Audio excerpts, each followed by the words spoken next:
Hello friends, welcome to our channel. हम इस video में जॉन डॉन की एक famous poem the good morrow को डिस्कस करेंगे। अगर वीडियो आपके लिए हेल्पफुल रहता है तो आप प्लीज़ वीडियो को लाइक करें एंड चैनल को सब्सक्राइब करें। तो चलिए वीडियो को स्टार्ट करते हैं। सबसे पहले हम ऑथर के बारे में डिस्कस करते हैं। John Donne was an English poet, scholar, soldier and secretary. John Donne एक इंग्लिश पोएट, विद्वान, सोल्जर और सेक्रेटरी थे।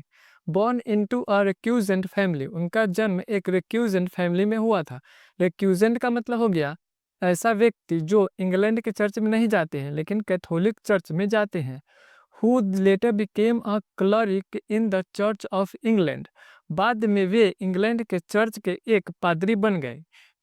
अंडर रॉयल पैट्रोनेज, शाही संरक्षण के अंदर, he was made dean of saint Paul's cathedral in London. उन्हें सेंट पॉल कैथेड्रल, एक church है लंदन में, उसका मुख्य पादरी बना दिया गया। डीन का मतलब हो गया मुख्य पुजारी या पादरी।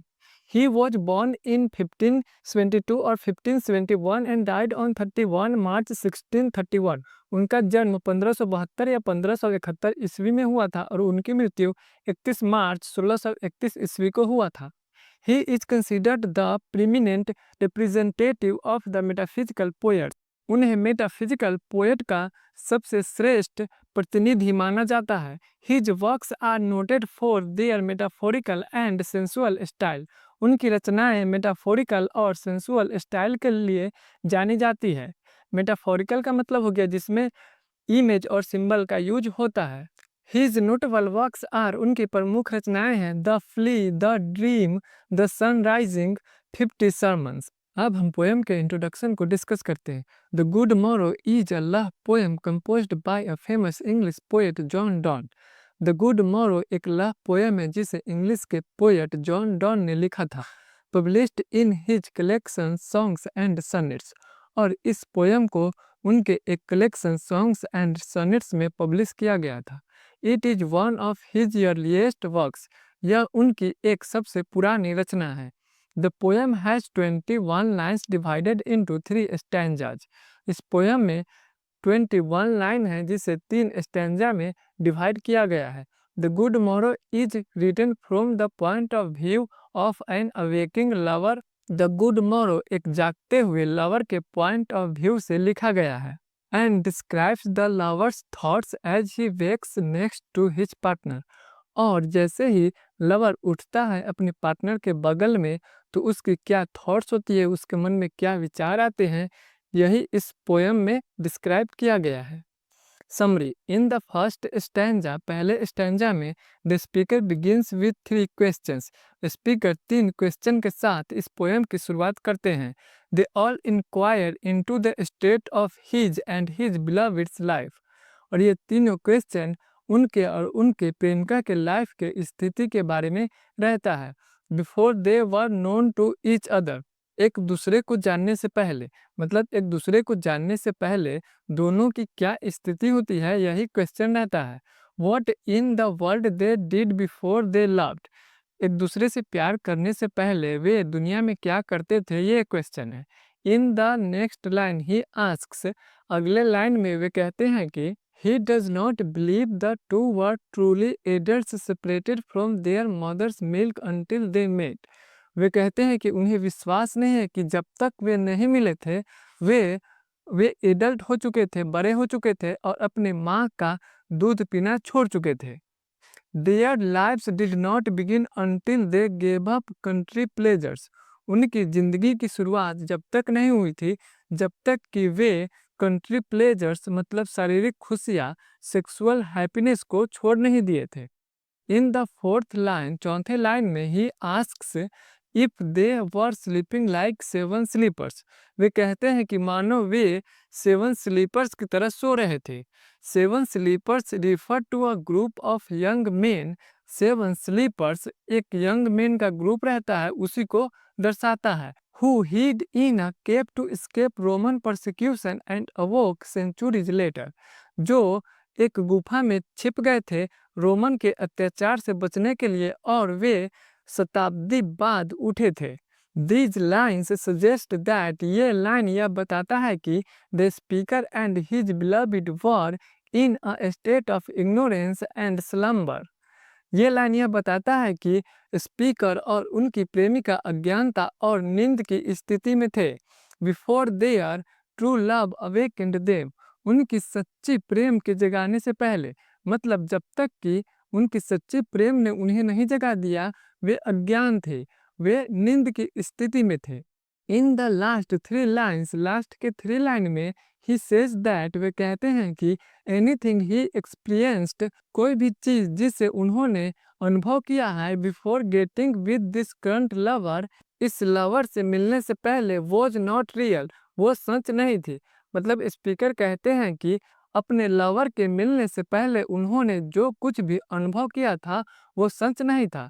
It was only a fancy, वह केवल एक सपना था, वह केवल एक कल्पना था। इन द सेकेंड स्टैंजा, दूसरे स्टैंजा में the speaker describes, speaker describe करते हैं हाउ नाउ, कैसे अब they live in happiness together, कैसे अब वे दोनों एक साथ खुशी से रहते हैं। देयर रिलेशनशिप इज परफेक्ट, उनकी रिलेशनशिप एकदम परफेक्ट है।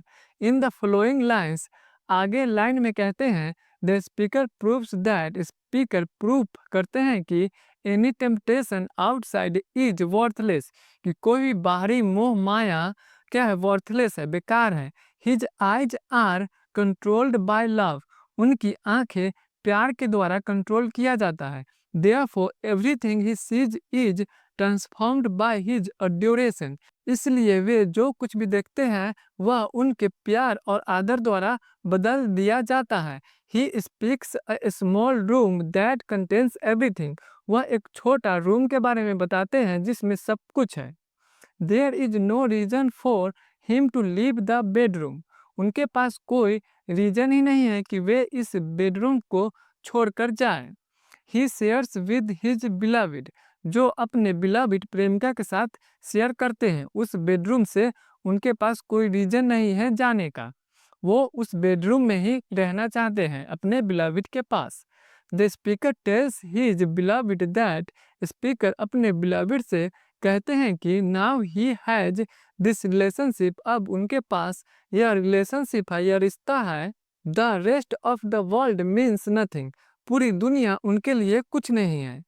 The explorers can go out and find anything and everything they want to, जो एक्सप्लोरर्स होते हैं, खोजकर्ता होते हैं, वो बाहर जा सकते हैं और खोज कर सकते हैं जो वो चाहते हैं।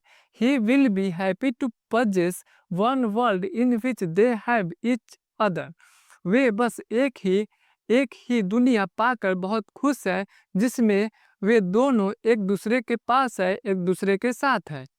The third stanza begins with the speaker, तीसरा स्टैंजा स्पीकर के साथ शुरू होता है looking into his lovers eyes, और स्पीकर अपने प्रेमिका के आंखों में देख रहे होते हैं।